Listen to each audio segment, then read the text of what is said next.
tumaas lamang ako ng 6 na level. Sa magandang panig, mas naging madali ang pangangaso ng mga halimaw. Malinaw na mayroon akong parehong sinaunang salita ng kamatayan at sinaunang salita ng katay. Ang sinaunang salita ng kamatayan ay dumodoble sa pinsala ng sandata, at ang sinaunang salita ng katay ay dumodoble sa stats. Siguro oras na para umalis. Ang natitirang oras ng pagboto ay 0 minuto, 0 segundo. Oras na para bumoto. Tawagin ang mga manlalaro sa rehiyon sa panimulang punto. Pagkalipas ng ilang sandali, nagtipon ang lahat sa isang lugar. Nataranta ang isang tao at sumigaw, "Ano ito?" Ang mga bangkay ng mga manlalaro. Anong nangyayari dito? Huwag mong sabihing pinatay niya silang lahat. Isip ni Ryumin, mukhang si Cho Jong-shik na naman ang nangunguna. Si Cho Jong-shik ang pinuno ng gang ni Jong-shik at ang pangalawang pinakamalakas na mandirigma sa distrito namin. Nakakalungkot, ang kanyang personalidad ay basura. Mas mabuting maalis ang bomba na iyon bago ito sumabog, pero hindi pa ito ang tamang oras. "Hoy, itim na aso, saan ka nagpunta?" "Kanina pa kita hinihintay," sabi ni Jo Ong-suk. "Anong gusto mo?" "Wala. Gusto ko lang magtanong." Diretso na ako sa punto. "Sumama ka sa akin," sagot niya. "Sumama sa'yo?" "Ililigtas ko ang buhay mo kung gagawin mo iyon. Gusto mo bang magsimula na tayong maglaban? Lumuhod ka at humingi ng awa sa akin. Kung gagawin mo iyon, ililigtas ko ang buhay mo." "Lord, tignan mo ang baliw na ito," sabi ni Ryumin. "Mukhang hindi mo pa rin naiintindihan ang sitwasyon, pero magiging kinatawan ako ng rehiyon. Naiintindihan mo ba ang sinasabi ko? Nahihirapan ka ba o gusto mo pang mamatay dito?" Matapos magsalita, tinawag ni Ryumin ang kanyang karit. Isip ni Cho Jong-shik, ano iyon? Saan niya nakuha ang sandatang iyon? Nakakainis. Mali ba ang taong kinagatan ko? Kumusta na ang iyong dila? "Hoy, ako si Cho Jong-shik, ang pinuno ng gang ni Jong-shik. Sa tingin mo ba luluhod ako sa isang tulad mo? Kunin mo na ang iyong sandata, hayop ka." Isip ni Ryumin, kasing bastos pa rin siya tulad ng dati. Tama na ang panunukso. Kung ipapakita ko ang aking kapangyarihan at iboboto nila ako, magiging medyo komplikado ito. Kailangan kong gawing kinatawan si Cho Jong-shik upang mapakinabangan siya sa round 3. Bukod dito, oras na para lumitaw ang mga anghel. Nagtipon na ba kayong lahat? Ang swerte mo naman. Nang marinig ito, tumingala siya. Sa susunod, bago hamunin ang sinuman, tandaan na tingnan kung sino sila, kung ayaw mong makipagpulong sa iyong mga ninuno ng maaga. Nang makita si Ryumin na umalis, naisip niya, nakakainis. Muntik na akong magkaroon ng atake sa puso. Papatawarin kita sa pagkakataong ito, pero maghintay ka lang. Kung magiging kinatawan ako, pagbabayaran kita sa insultong ito ng 100 beses. Tumunog ang isang boses, napili niyo na ba ang isang taong magiging kinatawan? Naintindihan niya at sinabi, mukhang sa loob ng 3 oras, hindi lang kayo nag-usap. Siyempre, kung namatay ang basura niyong lahat, wala rin akong pakialam. Simulan na natin ang eleksyon. Nag-anunsyo ang sistema na opisyal na magsisimula ang eleksyon para sa kinatawan. Isa lamang ang botong maaari mong iboto, at ang manlalaro na may pinakamaraming boto ang magiging kinatawan. Ang mga manlalaro na hindi bumoto pagkatapos ng 5 minuto ay aalisin sa round at mawawala. Ang natitirang oras ay 4 minuto, 59 segundo. Tumingin sa taong gusto mong iboto ha. Tama ang iniisip ko. Lahat sila ay nakatingin sa akin. Bigla akong nagulat dahil sa matabang babae. Itinuro niya at sumigaw, "Hoy, ikaw, matabang baozi, gusto mo bang mamatay? Bakit hindi ka sa akin nakatingin?" Nanginig sa takot ang babae. "Hindi. Binoboto kita." Nang matapos ang oras, inihayag ng sistema ang resulta ng pagboto. Ang unang ranggo ay ang buhay ay pelikula na may 2,412 boto. Sinundan ito ni Itim na Aso na may 2,077 boto. Ang pangatlo ay si Black Dragon na may 249 na boto, tapos ang Matabang Babae na may 6 na boto, at sa huli ay ang Magandang Binata na may 5 boto. Isip ni Cho Jong-shik, ako ang numero 1, pero 2,412 boto lang. Bakit binoto ng mga Gi-starred na iyon si Itim na Aso?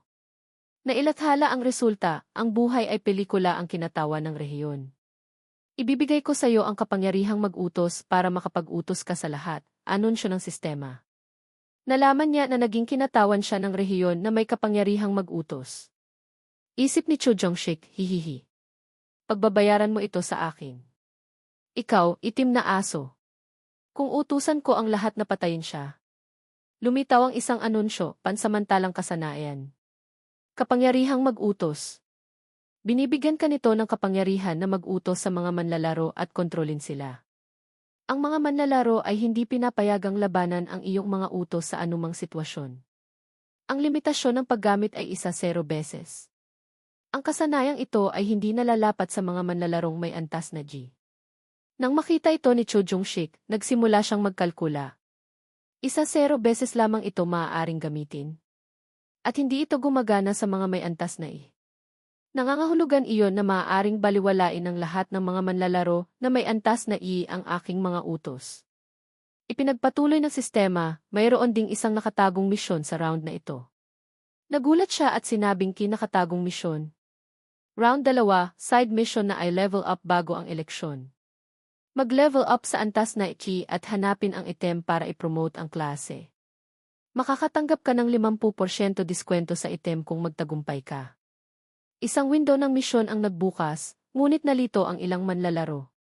Kung walang mga halimaw, paano kami makapag-level up? Nang lumabas ang resulta ng side mission, ang unang ranggo ay ang kamatayan na Diyos, si itim na aso sa level 16 na. Ang oras ay 30 minuto at 42 segundo. Siya ang unang taong nakapag-level up sa rehiyong ito. Isip ni Cho Jong-shik, nakakainis. Balak kong gamitin ang kapangyarihang mag-utos para pagbayaran ni itim na aso, pero sinong mag-aakala na babaguhin niya ang kanyang klase sa oras na ito? Ipinahayag ng sistema, ang nagbago ng klase sa rehiyong ito ay si itim na aso. Hindi lamang siya nangunguna sa rehiyon, kundi pati na rin sa lahat ng mga rehiyon. Medyo nagulat ang anghel at tinanong siya. Alam mo ba na makakatanggap ka ng klase ng Death God? Hindi ko alam na makakatanggap ako ng isang klase na tumutugma sa aking palayaw. Kung gayon marahil ang pagiging isang Death God ay kapalaran, sabi ng anghel. Tama, isip ni Ryumin. Kahit na ang mga anghel ay hindi alam kung paano makatanggap ng klase ng Death God. Alam lamang nila na isa itong espesyal na klase. Kapalaran ito. Talagang nakakatuwa. Gayunpaman, sa rehiyong ito, mayroong isang tao na magbabago ng klase. Ikaw ang tanging hindi maapektuhan ng kapangyarihang mag-utos. Hindi maapektuhan ng kapangyarihang mag-utos. Ano ang ibig sabihin niyan? Dahil kinakausap ito ng anghel, ipapaliwanag ko na rin. Ang kapangyarihang mag-utos ay hindi mailalapat sa mga taong may propesyon, kaya hindi mautusan ng kinatawan ng rehiyon si itim na aso na sundin ang kanyang mga utos. Iyon lang. Bukod dito, mayroon lamang 1-0 pagkakataon upang gamitin ang kapangyarihang mag-utos, kaya hindi nangangahulugan na ang sinumang iyon ang kinatawan ng rehiyon, mayroon silang walang limitasyong kapangyarihan. 1-0 beses lamang. Haha. Kaya pala. Si Cho Jong-shik ay napuno ng galit at tahimik na sumumpa. Nakakainis. Ang anghel na iyon. Paano niya nasabi iyon sa kanila? Kung gayon dapat nating gantimpalaan si itim na aso, ang pinakamaagang nakatanggap ng klase, sabi ng anghel. Nag-anunsyo ang sistema, binabati kita sa pagkumpleto ng misyon sa ilalim ng pangalan ng unang ranggo sa kasalukuyang rehiyon. Binabati kita sa pagkumpleto ng misyon sa ilalim ng pangalan ng unang ranggo sa lahat ng mga rehiyon. Natanggap mo ang gantimpala sa pagiging unang ranggo sa kasalukuyang rehiyon, pagpili ng mababang antas na bihirang baluti. Natanggap mo ang gantimpala sa pagiging unang ranggo sa lahat ng mga rehiyon, pagpili ng isang espesyal na gantimpala. Mangyaring pumili ng isa sa mga espesyal na baluti, metal na baluti ng isang medieval na mandirigma, liver na baluti ng isang propesyonal na mga ngaso, air permeable robe ng isang salamangkero. Hindi ko kailangang mag-isip. Napakabigat ng unang pagpipilian. Ang pangatlong pagpipilian ay halos walang depensa, kaya pinili ko ang baluti ng isang propesyonal na mga ngaso. Mangyaring pumili ng isa sa mga espesyal na gantimpala. Mangyaring piliin ang gantimpala na gusto mo, 3 na karanasan na epekto na inilapat sa round 3, 3,000 ginto, impormasyon tungkol sa round 3. Dahil maraming halimao sa round 3, malinaw na kailangan ko ang karanasan na 3. Sige, sa kasalukuyan, na ipamahagi na ang mga gantimpala, maaari na kayong bumalik. Ang susunod na round, ang round 3 ay magiging napaka-nakakatuwa, tinitiyak ko sa inyo. Nag-anunsyo ang sistema, buod ng resulta ng round 2 sa lahat ng rehiyon, 873,500,205 mga nakaligtas. Sa kasalukuyang rehiyon, 45 na 4,988 mga nakaligtas.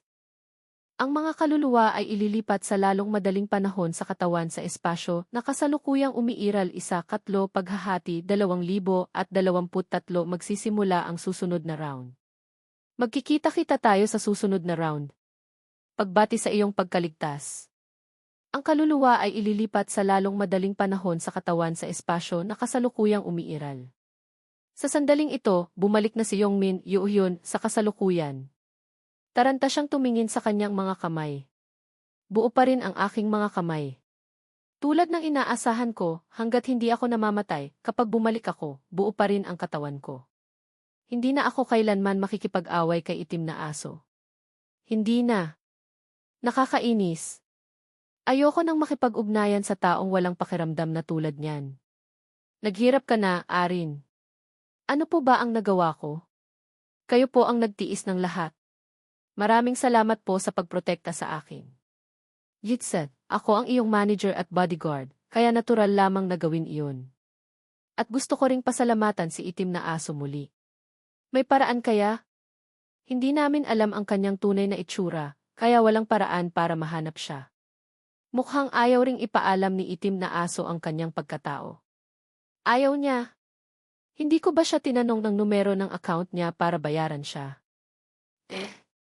Ngunit sa paraan na tumanggi siya, alam ni itim na aso na kung gagamit siya ng numero ng account, malalaman nila ang kanyang tunay na pagkatao. Kung gusto mong magpasalamat sa kanya, bakit hindi ka nalang pumunta sa susunod na round para hanapin siya at bigyan siya ng mga item? Magandang ideya iyan. Kailangan kong mag-isip ng paraan para gantimpalaan siya ng karapat-dapat sa kanya. Kung gayon, magpahinga ka na ngayon, magkita na lang tayo bukas. Sige, paalam. Sa sandaling ito, walang tigil na tumunog ang kanyang telepono. Kinuha niya ang telepono at sumagot, Chairman? Director ng Department and Sanction Sandy Chime Net Lai 100. Gising pa kayo? Kababalik ko lang, umiinom ako ng kaunting whiskey. Nakita ko na ang buod ng resulta, Chairman. Binabati kita sa pagbabago mo ng propesyon sa Dark Knight. Walang dapat ipagdiwang. Anong nangyayari sa'yo? Arin at nakakuha lamang ako ng level 8. Habang ginagawa iyon, nasugatan pa kami at hindi nakapangaso. Nasugatan? Sa totoo lang, babalitaan ko sana kayo tungkol sa insidenteng ito. May oras ba kayo? May kinalaman ba ito kay itim na aso? Pumunta ka sa hotel, papakinggan ko ng personal. Sige po, pupunta ako sa loob ng 20 minuto. Kasabay nito, may isang figura na nakakita sa kanyang umalis. Tulad ng inaasahan, pupunta siya kay Majonho, Magi-Onslaught, pagka-uwi niya. Kailangan ko na ring umalis. Malinaw na natukoy ang kanyang patutunguhan. Kung mananatili ako dito, mas magdudulot lamang ako ng hinala. Sikat ang sinusuportahan ni Majonho na nakatira sa parehong lugar sa akin. Dapat kong pasalamatan ang aking nakababatang kapatid. Kung hindi dahil sa pagdadala naming dalawa ng mga rice cake para makipagkaibigan sa mga kapitbahay, hindi namin makikita si Arin. At hindi ko malalaman ang relasyon sa pagitan ni Sanction at Arin. Kung gagamitin ko ang dahilan ng pagiging kapitbahay bilang isang pagkakataon, magiging mas madaling magkaroon ng pagtitiwala kay Majonho. Ngunit kailangan ko munang tingnan kung dapat ko bang isama si Majonho sa round 20. Ang sinaunang salita ng Dark Knight ni Majonho ay napakahusay na parang panloloko. Gayunpaman, mayroon din itong mga disadvantages. Tulad ng hindi pagkakaroon ng sinaunang salita bilang gantimpala sa pagpapataas ng level at kailangan niyang maging Dark Knight. Ngunit ang pinakamalaking disbentaha ay ang kapag gumagamit ng Dark Aura, isang uri ng kapangyarihan ng Dark Knight, kailangan niyang mag-ipon ng isang uri ng mana na tinatawag na Dark Mana. At ang dark mana na ito ay hindi makukuha sa karaniwang paraan. Sa ilang paraan, ang kasanayang ito ay perpekto para sa isang taong may perverted na panlasa tulad ni Majonho. Masyadong mapanganib ang makipagtulungan sa isang baliw na tulad niyan, pero pansamantala ko siyang ituring bilang isang kandidato, at makikita ko kung paano ko siya magagamit. Bukod sa kanya, maraming iba pang mahuhusay na tao. Pagkasikat ng araw, dapat akong magsimula kaagad. Kinabukasan ng umaga, sa convenience store, ano kaya ang dapat kong gawin? Kung magpapatuloy ito, bababa sa kalahati ang kita ko. Kasabay nito, may isang babae na nagbukas ng pinto at pumasok. Hello Julie. Hello Tay. Bakit po kayo humihikab ng malakas? O kaya, tuluyan na pong itinigil ang pagbebenta ng loto? Bakit biglaan? Nakahanap ang gobyerno ng dahilan. Sinabi nila na dahil sa mga manlalaro. Hindi nila alam kung anong kasanayan ang gagamitin ng mga manlalaro. Nagbalita ang EFDs na ang lalaking nanalo ng unang premyo sa loto ng 4 na beses na sunod-sunod ay nakakuha ng $62.7 milyon. Ang sikreto para manalo ng 4 na beses. Nakita ko sa panaginip ko iyon. Isang loto na itinigil ang pagbebenta dahil sa sunod-sunod na panalo, dahil sa upa sa bahay at mga gastos sa paggawa na ngayon ay napakahirap. Ano ang dapat kong gawin? Huwag kang mag-alala. Malapit na akong makapagtapos. Mula ngayon, tutulungan kita. Kung makakahanap ako ng part-time na trabaho para madagdagan ang kita ng pamilya, makakatulong kaya iyon? Hoy Julie, hayaan mo akong mag-alala tungkol sa pera. Mag-focus ka sa pag-aaral. Napakagaling ng mga grado mo. Wala ka bang balak mag-aral sa kolehiyo? Ang pangarap ko ay maging doktor, Tay. Tinalikuran ko na ang pangarap na iyon. Sa sitwasyon na ito, ano ang importante sa pag-aaral? Tama ka. Ang pera ang importante ngayon. Kung may masamang mangyari, maaari kang mamatay sa susunod na round. Kamakailan lamang, masyado akong nag-iisip ng malalim. Paumanhin, Julie. Tay, bakit kayo humihingi ng tawad? Hindi niyo kasalanan ito. Ngunit ayos lang ako, ipinapangako ko iyan. Nakaligtas ako sa round 2 at nakakuha pa ng isang propesyon. Propesyon? Tama, sandali lang, Taiha. Pagkatapos magsalita, lumikha siya ng mahika at inilagay ang kanyang kamay sa harapan. Anong lalaki iyon? Ang kasanayang iyon ay Bless. Nakuha ko ito mula sa aking propesyon na support. Tutulong itong mapataas ang lahat ng stats ng kaunti. Sabi nila, magkakaroon ito ng epekto ng pagtaas ng sigla para sa mga karaniwang tao. Ang galing ng kasanayang ito. Nakakaramdam ako ng lakas. Gagamitin ko ang kasanayang ito sa iyo madalas, kaya magsaya ka. CJ. Magsasaya ako habang tinatanggap ko ang bisita. Iyon ay si Ryumin, Kim Yuwon, na dahan-dahang pumasok sa tindahan sa pagtataka niya. Tinitigan ng binata na papasok, tahimik na sabi ng dalaga, kilala siya ni Tai. Siya yung nanalo. Ang nanalong iyon na naghula ng parehong numero para sa 100 tiket. Hello po Tai, naaalala niyo po ba ako? Bumili po ako ng 100,000 won na halaga ng loto. Naaalala pa rin kita. Pero anong ginagawa mo rito? Tanong ni Ryumin. Sumagot si Ryumin, una sa lahat, gusto kong humingi ng tawad. Ha? Bakit bigla ka na lang humihingi ng tawad? Napanood ko na po ang balita. Dahil po sa patuloy kong pagkapanalo ng unang premyo, napilitan ang tindahan na itigil ang pagbebenta ng loto. Humihingi po ako ng tawad sa hindi sinasadyang pagdudulot ng pinsala sa tindahan. Huwag kang mag-alala. Hindi mo kasalanan ito. Hindi naman ako mamamatay sa gutom kung hindi ako magbebenta ng loto, sagot niya. Gayunpaman, nakokonsensya pa rin ako dahil naapektuhan ko kayo, kaya gusto kong magbayad. Bagamat hindi ganoon kalaki ang halaga na ito. Tapos nagbigay siya ng pera sa Tai. Ano ito? Ito ba ay 10,000,000,001? Ha? Hindi mo kailangang gawin ito. Kunin mo ito pabalik. Pakiusap, kunin niyo na po ito. Dahil ako naman po ang nagdulot ng gulo. Sige po, aalis na ako. Hoy, ano ka ba? Tapos mabilis siyang umalis. Ay Diyos ko, paano kung matatanggap ang ganitong kalaking halaga? Sabi ng dalaga, tae, hahabulin ko siya tapos ibabalik ko. Ibabalik mo sa kanya? Sa sandaling ito, may nagsalita, sandali. Nang marinig ito, ibinalik ng binata ang kanyang tingin kay Ryumin. Ikaw pala. At ikaw ay si Minjulie, kaklase tayo. Kaklase. Huwag mong sabihing hindi mo alam na kaklase tayo. Paumanhin, hindi ako magaling sa pag-alala ng mga mukha. Isip ni Ryumin, siyempre, kasinungalingan lang iyon. Si Minjulie ay kaklase ko at anak ng may-ari ng convenience store. Mayroon din siyang espesyal na klase, support, na dalubhasa sa pagpapalakas ng mga epekto ng suporta para sa mga kasamahan sa koponan. Noon, nang malaman ko na kaklase ko siya, nagulat ako nang makita ko na umiiral ang ganitong kapalaran. Ginamit ko ang dahilan na makipagkita kay Minjulie para isama siya sa aking panig. Nagpasya kaming pumunta sa isang lugar para mag-usap, pero nang bibigyan ko siya ng pera, tumanggi siyang tanggapin ito dahil sinabi niyang masyadong malaki ang halaga. Sinabi ko na ito ay kabayaran para makaramdam ako ng kapanatagan. Sa kabila nito, nakakaramdam pa rin siya ng pag-aatubili dahil ayaw niyang mamuhay sa utang. Kasabay nito, biglang lumapit ang isa pang tao para batiin siya. Han Yongmin, anong ginagawa mo? Ang buhay ay pelikula, boss gang leader, Yongshik Sonbae, Cho Jongshik. Pupunta ako para bumati. Sonbae. Tauhan kita. Ah, hindi pa.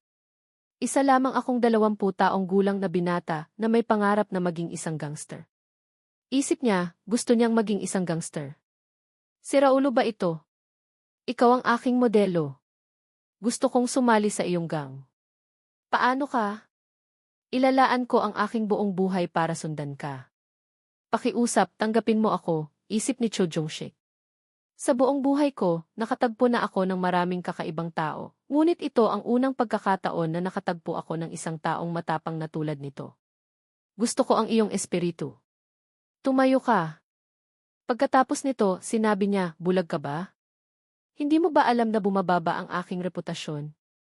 Ang mga kaluluwa ay ililipat sa lalong madaling panahon sa katawan sa espasyo na kasalukuyang umiiral 1-3 paghahati 2023 magsisimula ang susunod na round. Magkikita-kita tayo sa susunod na round. Pagbati sa iyong pagkaligtas. Ngayon nalaman niya na ako lang ang gusto niyang sundan. Gusto ko ang kanyang pananaw. Pananagutan kita at tuturuan kita, masayang sabi niya. Salamat sa'yo. Iyan ang aking karangalan.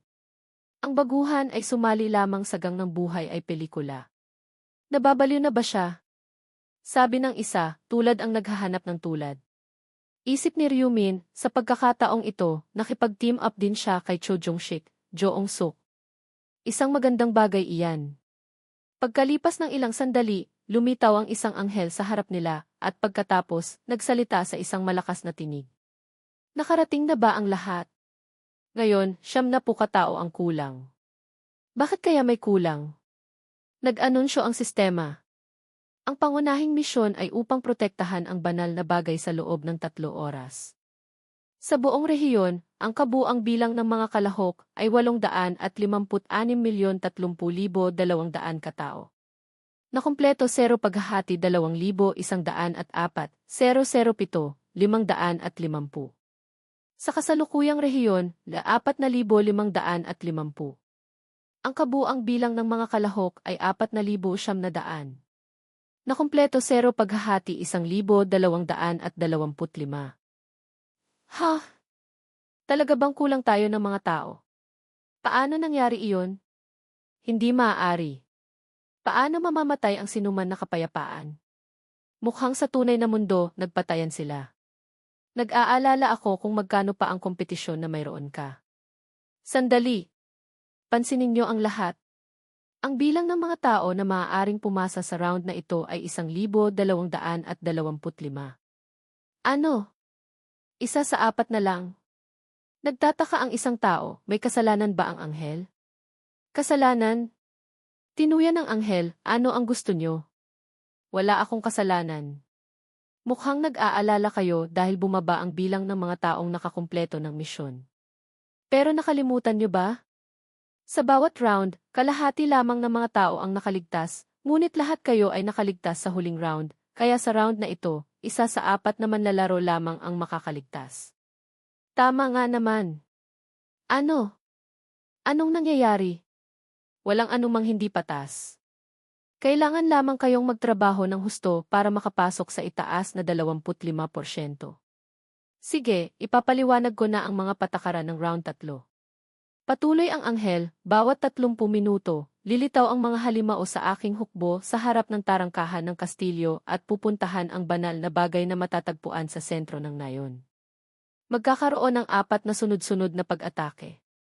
Dapat makipagtulungan ang lahat para protektahan ang banal na bagay.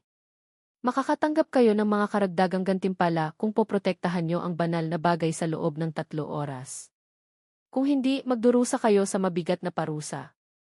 Isa man kayong matagumpay o hindi, ang mga ranggo ay isa sa ayos-ayon sa bilang ng mga halimaw na pinatay nyo. Dahil sa katangian ng round na ito, mas maraming halimaw ang lilitaw kaysa sa karaniwan, ngunit mayroon lamang silang lakas. Tiyak na mas madali kaysa sa karaniwan, tama ba? Siyempre, nangangahulugan iyon na ang ginto at karanasan ay babawasan din ng naaayon.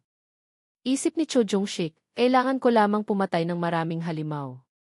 Dahil ako ang may hawak ng kapangyarihan, ang round na ito ay kasing dali ng pagkain ng cake. Muntik ko nang makalimutan. Ang kinatawan na napili mula sa nakaraang round ay ang buhay ay pelikula, tama ba? Mula sa round na ito, maaari na niyang gamitin ang kapangyarihang mag-utos, pero lahat ng A dito ay nagtataka kung anong mangyayari kung mamamatay ang kinatawan. Kapag namatay ang kinatawan dahil sa halimaw o panlabas na dahilan, ang kanilang posisyon ay mababakante. Gayunpaman, kung pinatay sila ng isa pang manlalaro, ang pumatay ay agad na magiging bagong kinatawan at makakatanggap ng 1-0 buong paggamit ng kapangyarihang mag-utos. Kung ganun, lilitaw ang mga halimaw sa loob ng 1-0 minuto. Sa susunod na 3 oras, makipagtulungan kayo para mabuhay. Kahit na hindi ako sigurado kung kaya nyo. Habang naglalaho ang figura ng anghel, galit na nanginginig si Cho Jong-sik. Ang kape itim. Yudhisthira na may pakpak ka. May pakiramdam ng pagkabalisa na tumakbo sa kanya. Agad siyang lumingon, tinitignan ang mga taong nasa paligid na may hawak na mga sandata. Kayong mga bastard, pumunta kayo rito. Sasalubungin ko kayong lahat ng paisa-isa. Nagpapanggap kang malakas, ngunit maaari mo lamang gamitin ang kapangyarihang mag-utos ng 1-0 beses. Sinabi na ng anghel, sinumang pumatay sa lalaking ito ay magiging kinatawan. Kung magiging bagong kinatawan ako, mas mabuti. Kasabay nito, may isang nagmamayabang na figura na lumabas sa gitna ng karamihan. Anong ginagawa mo? Itim na aso. Huwag kang matakot. Gusto ko lang makipag-usap. Matakot? Anong sinasabi mo? Sabihin mo muna, kung balak mong ipayuko sa akin ang ulo ko, may mungkahi ako. Sa palagay ko, nagkakaproblema ka.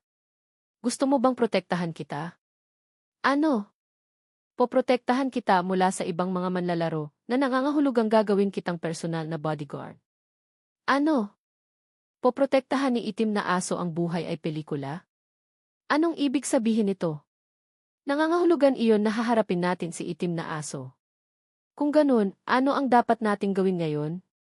Isip ni Cho Jong-sik, hindi ko inaasahan na ang itim na aso na ito ay mayroong tulad ng impluensya. Tinitignan ang reaksyon ng mga ito, mukhang ang mungkahi na ito ay talagang kaakit-akit, ngunit ang lahat ay may kapalit. Kung gayon, anong gusto mong tanggapin? Wala akong masyadong gusto.